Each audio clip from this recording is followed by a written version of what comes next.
Tauhid jika hanya sebatas ilmu, maka batin tetap berpaling kepada selain Allah. Makanya kita takut bukan kepada Allah, malu kita bukan kepada Allah. Allah di mana? Hanya berada di dalam ilmu.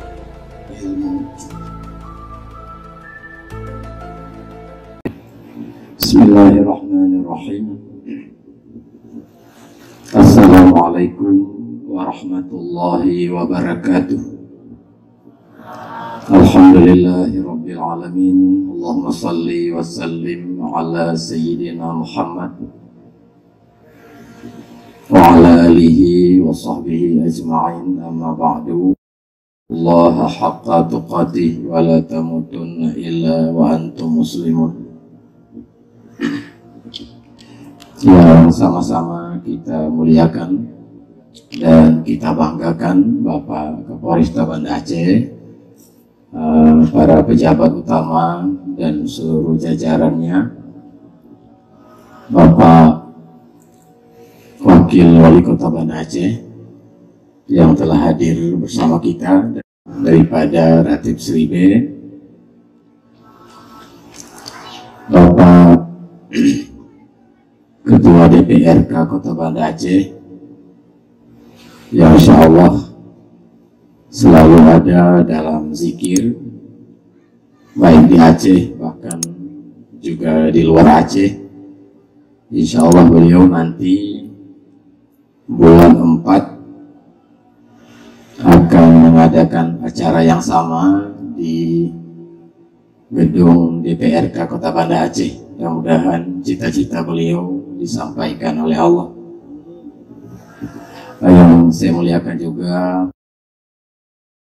Ketua Mahkamah dan Pengadilan Pak Dandim dan semua para undangan, Pak Jul, Guru Witanyo, Tengku Din, Ketua FPI Kota Banda Aceh, agung saya Bapak Sofian Daud hadir juga. Yang mulia bersama kita hadir Abu Kamaruz Zaman, ada Nabi Yusri, bapak-bapak, ibu-ibu, para jamaah yang dirahmati Allah. Kita sangat bangga dan berterima kasih pada Bapak Kapolresta Banda Aceh pada malam ini telah dapat menghidupkan syiar agama yang mulia sekali dan menjadikan Polresta ini pada malam ini dan malamnya akan seterusnya menjadi kebun surga, yaitu sebagaimana disebut oleh Nabi, majelis zikir itu adalah kebun daripada kebun surga. Jadi berkat Bapak Kapolres dan teman-teman di sini, Bapak Kapolsek juga semua yang telah hadir, nah insya Allah benar-benar ini diberikan gelar itu oleh Allah Subhanahu wa Ta'ala.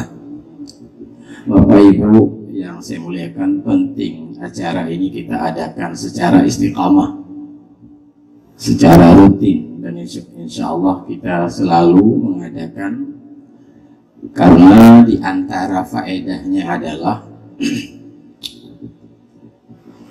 untuk menghidupkan hati ibu-ibu.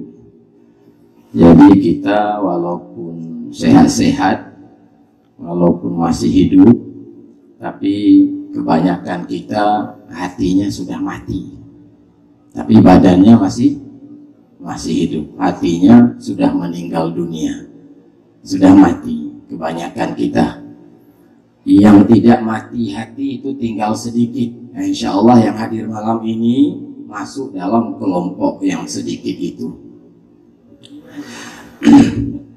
Tanda-tanda ini untuk diketahui, masing-masing nilai sendiri ibu-ibu ya. Tanda-tanda orang yang hatinya sudah mati, dia tidak menemukan kelezatan di dalam beribadah. Hana lezat ibadah, hana gairah ibadah. Tidak ada semangat di dalam berzikir, tidak ada gairah dalam membaca Al-Quran, tidak ada gairah dan manis di dalam berbuat kebaikan, itu tanda orang hatinya sudah mati.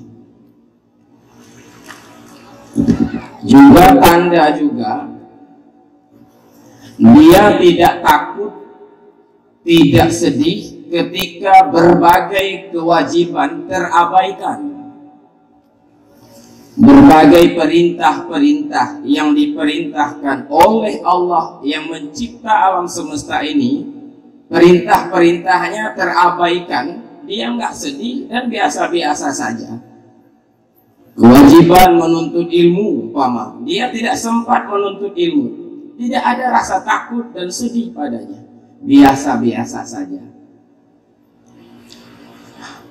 Dan tidak takut, tidak merasa takut dan cemas saat melakukan kesalahan-kesalahan, juga biasa-biasa saja. Ini ibu-ibu tanda hati danyoka mati, hati sudah mati. Masing-masing kita menilai diri sendiri, apakah hati masih hidup, apa sudah meninggal hati kita, sudah mati. Masing-masing nilai sendiri. Menilai-nilai kok ibu-ibu. Jangan kita menilai orang. Jangan setelah mendengar ceramah ini mengambil kesimpulan, nampaknya bapak itu sudah masuk ke dalam ceramah tadi. Nampaknya ibu itu mati hatinya. Bukan ibu itu, ibu ini dulu bagaimana? Nah itu dia. Itulah bapak-bapak, ibu-ibu, maka oleh Bapak Kapolres dengan teman-teman di sini mengadakan zikir amat penting. Insya Allah malam ini hati yang sudah mati atau yang mau mati atau sudah dekat dengan mati hidup kembali dengan zikir nanti. Amin. Ada banyak sebab bapak-bapak, ibu-ibu, hati itu mati. Di antara sebab yang paling penting adalah ada pada kita penyakit tulul amal. Apa ibu-ibu namanya? Tulul amal. Itu di antara, masih banyak lagi. Di antara penyakit, di antara penyebab yang paling besar timbulnya kekerasan hati adalah penyakit tulul amal itu. Maknanya adalah panjang angan-angan. Sehingga Nabi mengatakan dalam sebuah hadis, di antara hal yang paling saya takuti kepada umatku adalah penyakit tulul amal. Apa tulul amal ibu-ibu, bapak-bapak? Tulul amal adalah, singkat saja begini untuk mudah dipahami ya, sangat yakin bahwa besok masih ada waktu. Ya, ini tulul amal. Yakin tak tengok nawate mendong. Pak Jo mana mikirnya? Insya Allah. Yakin tak Pak Jo? Bahwa besok masih ada waktu. Padahal ibu-ibu, bapak-bapak, kita ini belum tentu besok masih hidup. Siapa mau jamin? Nah jaminan ibu-ibu, dalam tengok hana mati le. Nah jaminan belum ada kepastian kapan kita, hingga kapan kita bertahan hidup. Jadi tulul amal, yakin dengan seyakin-yakinnya bahwa besok kita masih ada waktu. Yang bahaya ada nyekakan penyakitnya.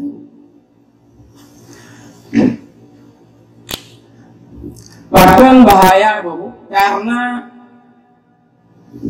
bila penyakit itu sudah masuk ke dalam batin kita, maka dia akan muncul 4 bahaya. 4 bahaya. Pertama, bapak-bapak, ibu-ibu, kita akan malas mengerjakan kewajiban-kewajiban.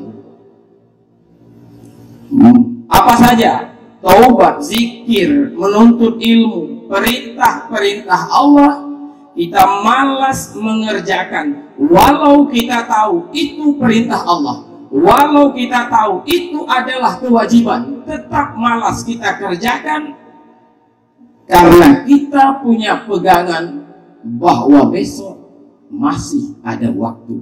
Yang sagai masalah ini.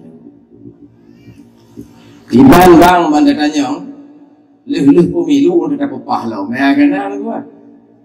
Bagaimana bang bu zikir kita bu malam ini ngaji rencana tuh bu pemilu baru dapat kilo begitu kira-kira. Nah dia malas mengerjakan kewajiban. Ibu-ibu nak kenong penyakitnya ibu-ibu, ada penyakit itu ibu-ibu? Insya Allah tidak ada. Kalaupun ada mulai malam ini tidak adalah yakin. Nah, yakin besok masih ada waktu. Yang kedua, jadi santai-santai saja, santai-santai semua santai-santai. Nggak orang mengaji, kita nggak ada di situ. Orang berzikir, kita nggak ada di dalamnya. Orang baca Quran, macam-macam kebaikan. Orang salat jamaah, kita tidak ada. Karena kita rencana mau seperti itu setelah pemilu nanti. Pak. Habis perkawinan ini. Ini kampung le ibu-ibu. Di bang, perkawinan le habis. Habis itu baru nanti kita ngaji betul-betul, tobat betul-betul. Habis itu kapan? Setelah habis. Oke, ini apa aja habis ibu-ibu. Kamu lain muntah-muntah loh. Aja habis orang kan. Nah, begitu kira-kira.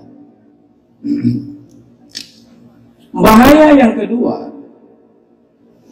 ini udah dikasih waktu Ustaz Kafrawi, berarti saya bebas ya. Nah, boleh. Bahaya yang kedua adalah menunda-nunda taubat. Ya, bahaya kedua. Walau kita penuh dengan dosa, walau kita penuh dengan kesalahan, bertahun-tahun kita abaikan perintah, berarti penuh dengan dosa. Tetap kita tidak taubat, Pak. Alasan yang sama, karena besok masih ada waktu. Yang ketiga, kita langsung aja singkat-singkat saja. Orang kalau sudah ada penyakit itu, dia akan muncul bahaya ketiga. Apa itu bahaya ketiga? Rakus kepada dunia dan sibuk siang malam terhadap dunia. Yang bahaya. Rakus kepada dunia, cinta kepada dunia. Siang malam dia mikirin dunia, mikirin uang, mikirin jabatan, bagaimana besok 2020, bagaimana 2030, bagaimana. Sibuk siang malam dengan dunia, padahal dia umurnya sudah 50, sudah 60, sudah tua. Kenapa tetap sibuk? Sehingga terabaikan ibadah, perintah-perintah terabaikan. Kenapa ibu-ibu? Karena besok masih ada waktu. Yang turut amal, bahaya atau ibu-ibu. Yang keempat, bahaya yang keempat, keras hati dan lupa kepada akhirat. Jangankan di kantor, Pak. Jangankan di kantor, jangankan di toko. Ke kuburan saja kita datang, kita lupa kepada mati. Apalagi di kantor. Bineh kubu dadu, Pak. Kita lihat pemakaman, kita lihat orang mati dikebumikan, santai-santai saja, Pak. Bahkan ada orang sedang berlangsungnya pemakaman, dia ngomong soal proyek dulu. Yang dengan peternaik kan, kita yang bangun, dibang-bang, ngacan lebihnya, pucan kakak liku, Coba bayangkan ibu-ibu, masih berani ngomong soal itu di depan pemakaman, sedang berlangsungnya dikebumikan orang mati, masih nacan. Irama macam ya, langkup kepala. Itu tanda kerasa. Nah, siapa seperti itu ibu-ibu? Bukan kita. Nah, yang bahaya. Makanya ibu-ibu, yang kagak. Anak ingat ke akhirat. Anak ingat bahwa besok dihisab. Anak ingat. Ini nanti jabatan saya, uang saya ini kalau diminta tanggung jawab oleh Allah bagaimana? Summa latus aluna yawma izin anin naim. Semua diminta tanggung jawab. Hana sempat dipikir kenapa? Itu gara-gara penyakit yang satu. Apa itu? Tulul amal, panjang angan-angan. Makanya Bapak Ibu sekalian, acara malam ini zikir itu penting sekali. Nanti dipimpin oleh guru kita Bu Yusri dengan Abu Kamarud, kita ikuti itu untuk mengobati tapi besok sambung lagi, bukan malam ini aja, nanti zikir kedua tahun depannya nah aja kubah lagi nah kan, waktu naik pegawai Bapak Kapolres saja baru zikir, berarti 5 tahun 5 kali duduk lama jadi zikir, 10 tahun 10 kali duduk nyan hana aja kubah tapi jecik setidaknya kenyang lah, kenyang dengan obat. Nah begitu. Itu kelebihan zikir. Banyak betul. Di antaranya yang kita ngaji malam ini, menghidupkan hati. Yang kedua, peningkatan iman. Ini di antara kelebihan yang lain. Kita iman memang sudah ada semua ibu-ibu. Kan nggak ada yang kafir ibu-ibu. Kita semua sudah beriman, tapi ini perlu lagi peningkatan. Maka zikir itu jalannya, peningkatan iman. Coba kita dengar ayat umpamanya begini. Ini kelebihan orang yang imannya sudah sempurna, maksudnya sudah lebih baik. Wa'adallahu allazina amanu wa amilus salihati la yastakhlifannahum fil ardi wala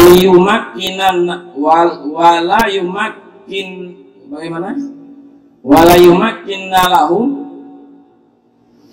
dinahumul lazir tada lahum wa yubaddilu min khawfihim amna. Mohon maaf, astagfirullah bila ada salah baca. Artinya begini, menjanjikan oleh Allah kepada orang yang beriman dan orang yang beramal saleh. Ini janji Allah. La yastakhlifannahum fil ardi. Mereka akan kami jadikan khalifah, penguasa dan pengendali dunia. Hebat janji. Ayat kedua.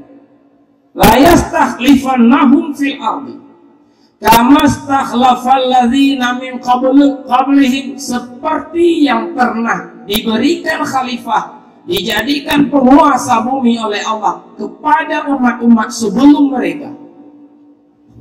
Artinya apa ibu-ibu bapak-bapak ayat itu? Orang yang iman, orang beriman itu dijadikan pemimpin dunia. La yastakhlifannahum fil ardi.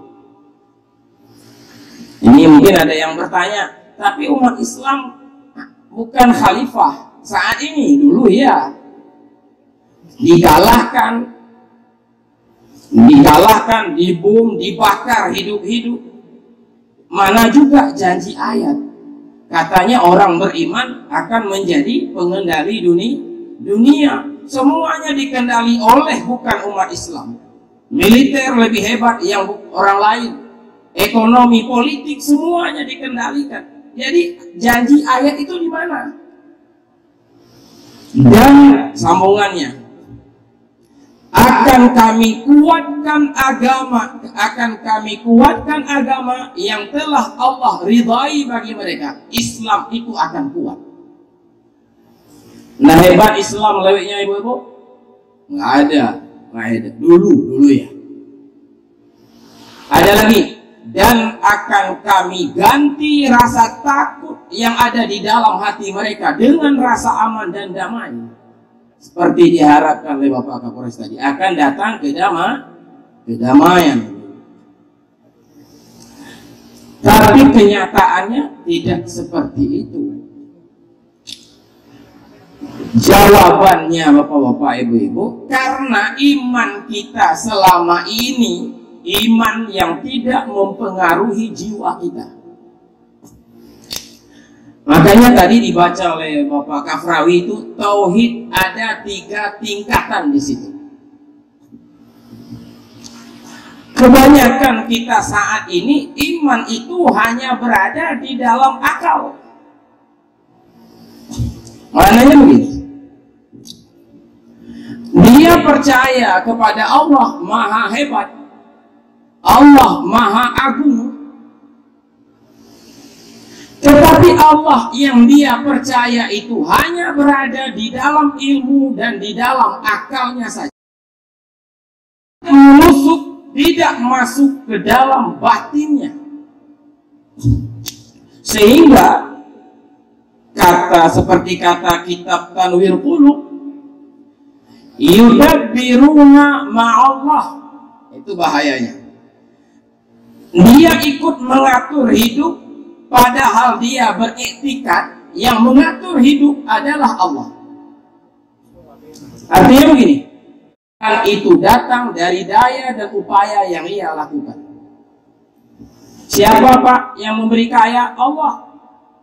Itu pengakuan, tapi dia merasakan uang yang dia miliki, kekayaan yang dia miliki itu datang dari usaha dan upayanya. Beda beda antara yang dia percaya dengan yang dia rasakan. Karena itu kata Syekh Amin Al-Qurdi, wa yarjuna ghairahu, dia berharap bukan kepada Allah, padahal dia percaya bahwa Allah lah yang maha kuasa. Wa yarjuna ghairahu, dia bergantung dan dia berharap bukan kepada Allah. Tapi kalau ditanya siapa Tuhan, jawabannya Allah. Bagaimana Allah? Oh, maha hebat itu, maha kuasa, pencipta alam semesta. Tapi dia nggak takut, dia lebih takut kepada atasannya. Lebih takut kepada siapa? Lebih takut kepada atasannya. Siapa untuk atasannya? Untuk Allah kah? Siapa dulu? Siapa hebat dulu? Siapa hebat? Allah dengan atasan. Menurut percaya hebat Allah, menurut rasa siapa hebat? Hebat menurut rasa. Buktinya dia perintah gubernur, perintah bosnya nggak ada yang diabaikan, tapi perintah Allah diabaikan. Siapa hebat dulu? Menurut rasa dia hebat. Makanya kata kitab Tanwir Qulub, walau dia percaya kepada Allah maha hebat, walau dia percaya Allah maha agung dan maha besar, tapi dia yarjuna ghairahu, dia bergantung dan berharap bukan kepada Allah. Wa yakhafuna ghairahu, dia takut bukan kepada Allah. Allah lalu di mana? Di dalam kepercayaannya. Allah berada di dalam ilmunya. Itu model seperti itu tauhid akidah namanya. Tauhid apa namanya? Tauhid kalam. Ada baca tadi Ibu nomor 1. Iman kita bagaimana tuh? Sudah sah. Sudah sah, tapi belum sempurna.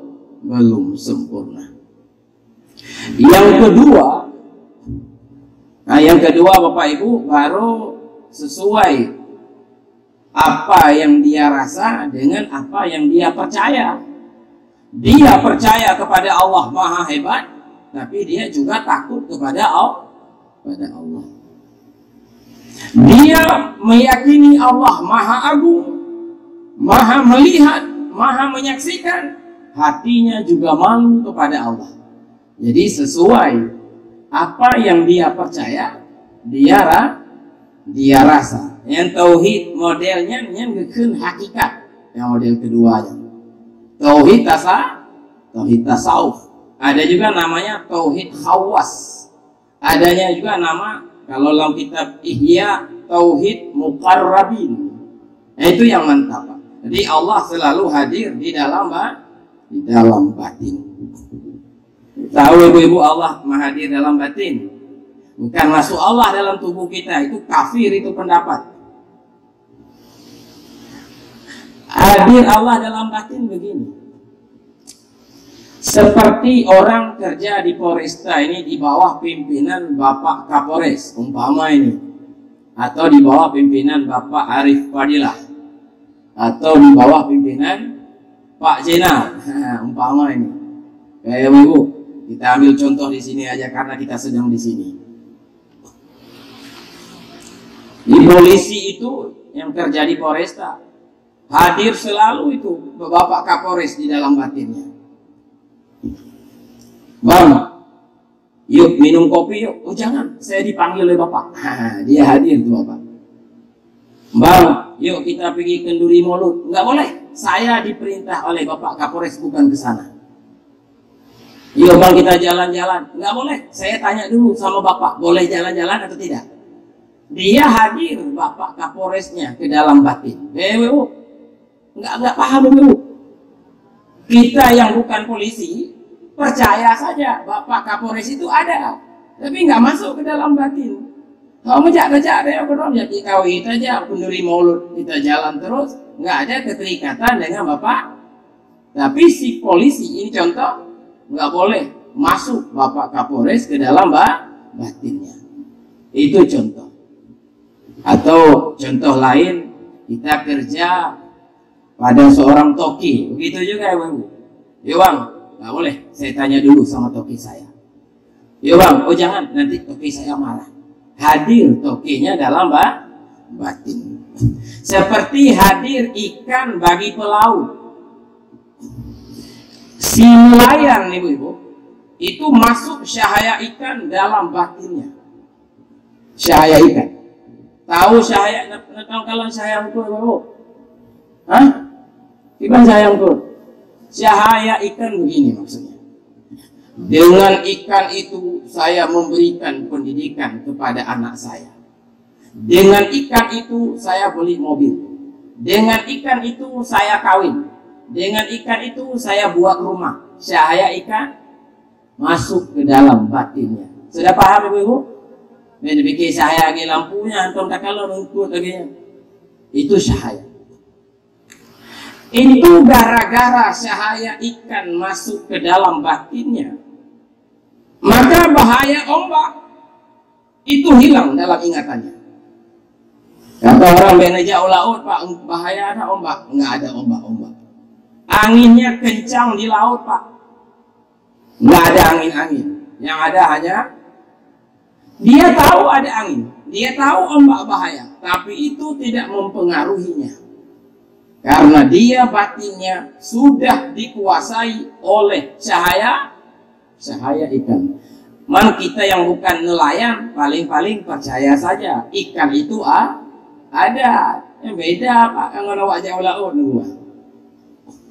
Nah, kalau cahaya Allah itu masuk ke dalam batin, hadir Allah dalam batin. Pamannya kita jadi polisi Pak, kita merasakan ini adalah bantuan Allah. Bukan karena saya sehat, bukan karena fisik saya mantap, bukan. Ini dimenangkan oleh Allah. Kalau kita kalah, merasakan yang melakukan itu adalah hadir Allah ke dalam batinnya. Maka dia tenang. Nah ini baru tenang hidupnya. Dia tenang, dia nggak ada dengki lagi. Ibu-ibu melihat saya, apamanya saya kaya raya, tidak dengki. Karena ibu-ibu bukan saya yang terlihat, orang yang menghebatkan saya. Ibu-ibu begitu juga, hebat sekali, banyak uang segala macam. Saya tidak dengki melihat ibu-ibu. Kenapa nggak dengki? Saya tidak melihat ibu-ibu. Saya melihat yang hebat ibu-ibu. Siapa? Hadir Allah dalam ingatannya. Nah, maka itu namanya tauhid tasawuf. Ini sudah jarang dibahas tauhid seperti ini, Bu. Yang kita bahas selalu tauhid tingkat pertama, akidah halusun, sudah benar itu, tapi itu adalah tauhid akal. Apa kelemahannya? Kata Imam Nawawi Al-Bantani dan sufi-sufi yang lain, tauhid seperti itu, Allah masih terhijab dengan alam. Nah, itu terhijab dengan makna terhijab dengan alam. Umpamanya kita hebat, kita kaya, umpama kita merasakan itu datang dari usaha yang kita lakukan. Terhijab Allah dengan diri kita sendiri.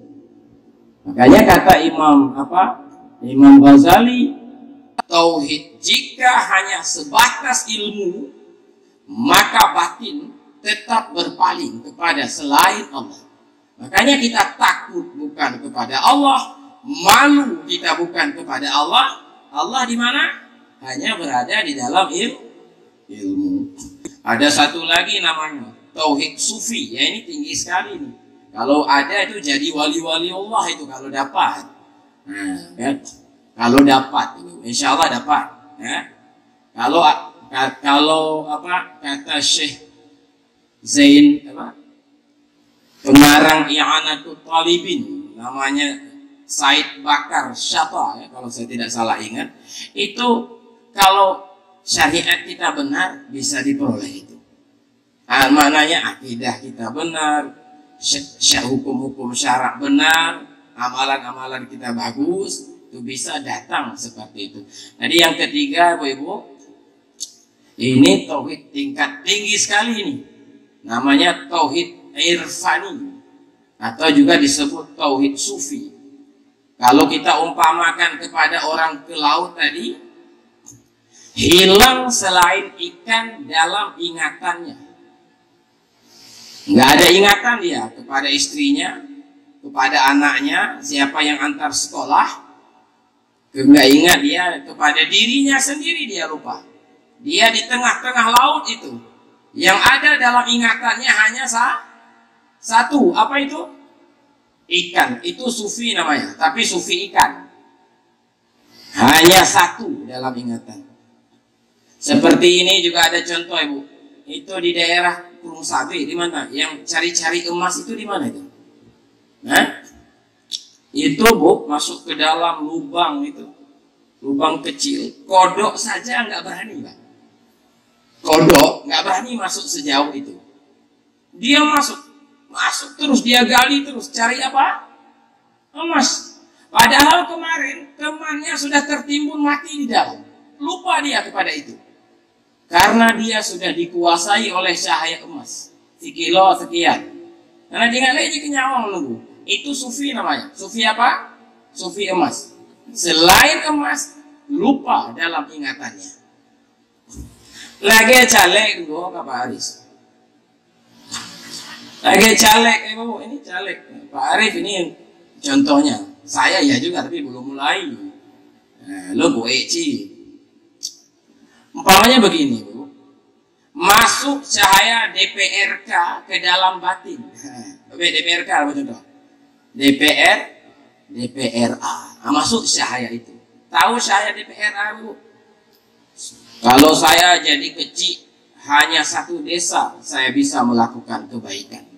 Kalau saya jadi anggota DPRA, satu Aceh saya bisa berbuat baik. Nah, itu cahaya itu masuk. Itu niat yang luar biasa itu. Ya. Makanya karena pengaruh cahaya itu, hilang ingatannya, ratusan miliar habis itu nggak ada dalam ingatan gua. Pasang baliho bersaboh dapil hana hek, Pak. Nyana lemah tiang kosong ke baliho diingat. Nyosang ini otak kosong saboh. Jadi cahaya DPRA itu, DPRK atau lain-lain, ini contoh untuk memudahkan paham, hilang ingatan dia kepada ratusan juta. Itulah maksud gunungkan kudaki, lautan luaskan ku seberangi. Menyuka jatuh cinta. Karena getiroan agam jatuh cinta kan ino. Yang terjadi juga, terjadi gunung, itu lebih gunung. Kan kudaki lautan luas. Apa itu gunung kan kudaki lautan luas kan ku seberangi? Apapun hai adik, demi kata tanoh cakung. Demi kata apapun aku lakukan. Mahar kata 20 mayam, 200 mayam juga siap. Gunung kan kudaki. Itu kalau hatinya sudah cinta. Aci jo 20 manyam kena ji. Aja nek ajo pun.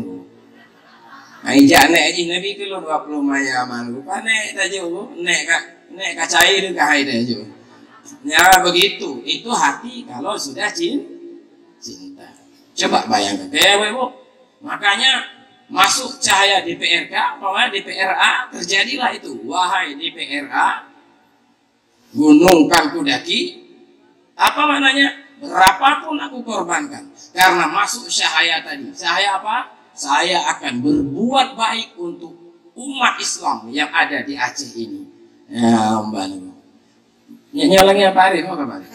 Insya Allah, ya? Insya Allah. Kami rencana dengan Pak Ari mau buat Radik Seribe di gedung DPRA. Bagaimana Pak Ari? Insya Allah. Di DPRK sudah. Ya. Lolo eci bahaya Pak Ari lah. Tirodo lah menunjuk si Goyu. Begitu contoh Ibu. Kayak Ibu. Coba kepada si cowok tadi yang sudah jatuh cinta sama si ceweknya. 20 mayam itu hana harga ali. Kayak Ibu. Ijak panitia masjid. Pak, 20 mayam itu kasih ke kami, mau buat keramik. Nyan aja 20 juta, Bu.